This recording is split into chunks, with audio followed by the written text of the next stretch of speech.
Hércules y los 12 trabajos. Dicen que incluso los más fuertes pueden romperse por dentro. Que a veces la verdadera lucha no es contra monstruos, sino contra la culpa que no te deja respirar. Hércules lo supo demasiado bien. Era hijo de Zeus, sí, el dios que nunca sabía estarse quieto, y de una mortal llamada Alcmena. Desde niño fue distinto, más alto, más fuerte, más rápido, como si el mundo fuera demasiado pequeño para contenerlo. Pero también fue blanco de los celos de Hera, esposa de Zeus, que veía en él un recordatorio constante de las traiciones de su marido. Un día, la rabia de una diosa cayó sobre su mente como una nube venenosa. Hércules perdió la razón durante un instante, suficiente para destruir lo que más amaba. Cuando despertó, la culpa lo envolvió como una noche sin luna. No había gesta, ni fuerza, ni gloria que pudiera borrar aquello. Buscando redención, se presentó ante el rey Euristeo, que decidió que, si el héroe quería perdonarse, tendría que completar 12 trabajos imposibles. No eran simples tareas, eran pruebas para doblegar su espíritu, para ver si la culpa podía romper incluso al hijo más fuerte de los dioses. El primero fue enfrentarse al león de Nemea, una bestia de piel impenetrable. Las flechas rebotaban, las espadas se rompían. Hércules comprendió que la fuerza bruta no bastaba. Lo acorraló en una cueva, bloqueó las salidas y lo estranguló con sus propias manos. De la piel del león hizo su capa, un recordatorio de que incluso lo invulnerable tiene un punto débil. Luego vino la hidra de Lerna, una criatura de múltiples cabezas que cada vez que perdía una hacía brotar 2 más. Peleó en la ciénaga entre vapores venenosos. Cada golpe era inútil, hasta que pidió ayuda a su sobrino Iolao, que cauterizaba los cuellos mientras Hércules los cortaba. Así comprendió que incluso los más fuertes necesitan ayuda, aunque nadie lo recuerde cuando repiten la historia. Después, tuvo que cazar la cierva de Cerinea, una criatura sagrada y veloz como una flecha. No bastaba con atraparla, debía hacerlo sin derramar su sangre.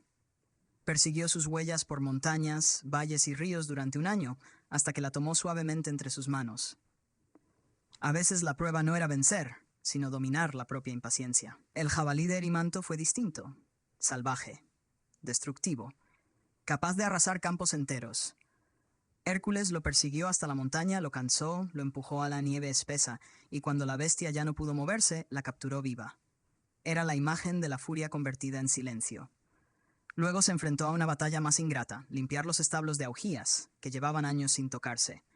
En lugar de usar su fuerza, desvió 2 ríos y dejó que el agua hiciera el trabajo. No siempre había que romper puertas.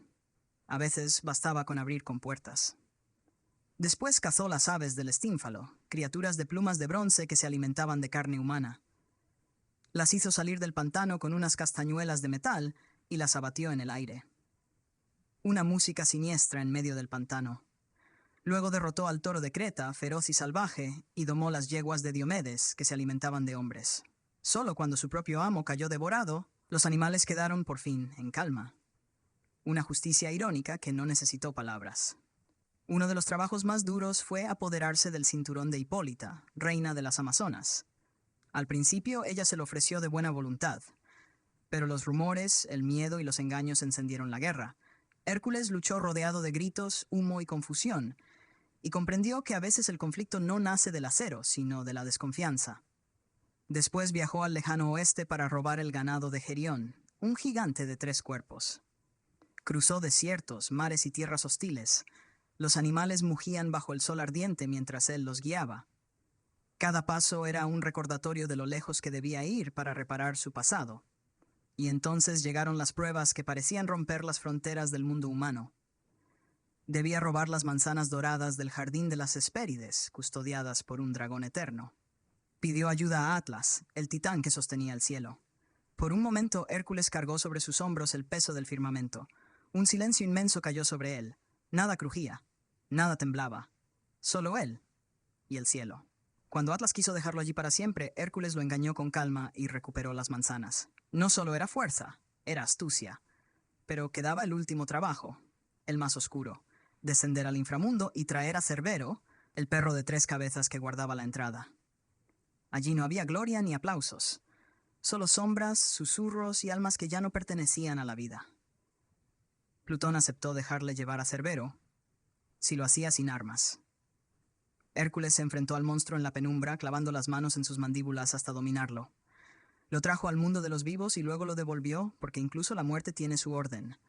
12 trabajos, 12 heridas en el alma. Cada victoria era una pregunta más. ¿Basta con vencer monstruos para vencer la culpa? El pueblo empezó a verlo como un símbolo, el héroe invencible, el hombre que nada podía romper. Pero bajo la piel del león, bajo la capa de gloria, seguía estando el mismo corazón cansado. Cuando por fin terminó, Euristeo ya no tenía excusas. Los trabajos se habían cumplido. Hércules había cruzado bosques, mares, desiertos y sombras. Había luchado contra bestias, dioses y contra sí mismo. Fue entonces cuando comprendió que la redención no se recibe de otros. Se construye con cada paso que decides seguir dando, aun cuando el peso te arrastra hacia atrás. En las noches tranquilas, cuando el fuego parpadeaba y el mundo parecía sostener la respiración, algunos contaban sus hazañas. Decían que la verdadera fuerza de Hércules no estaba en sus brazos, sino en su voluntad de seguir avanzando aunque el camino estuviera hecho de dolor. Que cada monstruo al que se enfrentó no era solo una criatura real, sino una sombra de aquello que cargaba en su interior. Y así su historia siguió viajando de boca en boca, de generación en generación. No como un simple cuento de músculos y proezas, sino como un recordatorio de que todos llevamos luchas invisibles. Algunos las vencen, otros aprenden a convivir con ellas. Hércules, el más fuerte de los hombres, pasó su vida buscando perdón, y quizá, en algún punto entre el cielo y la tierra, lo encontró. Esperamos volver a verte aquí, en Historia de Oídas.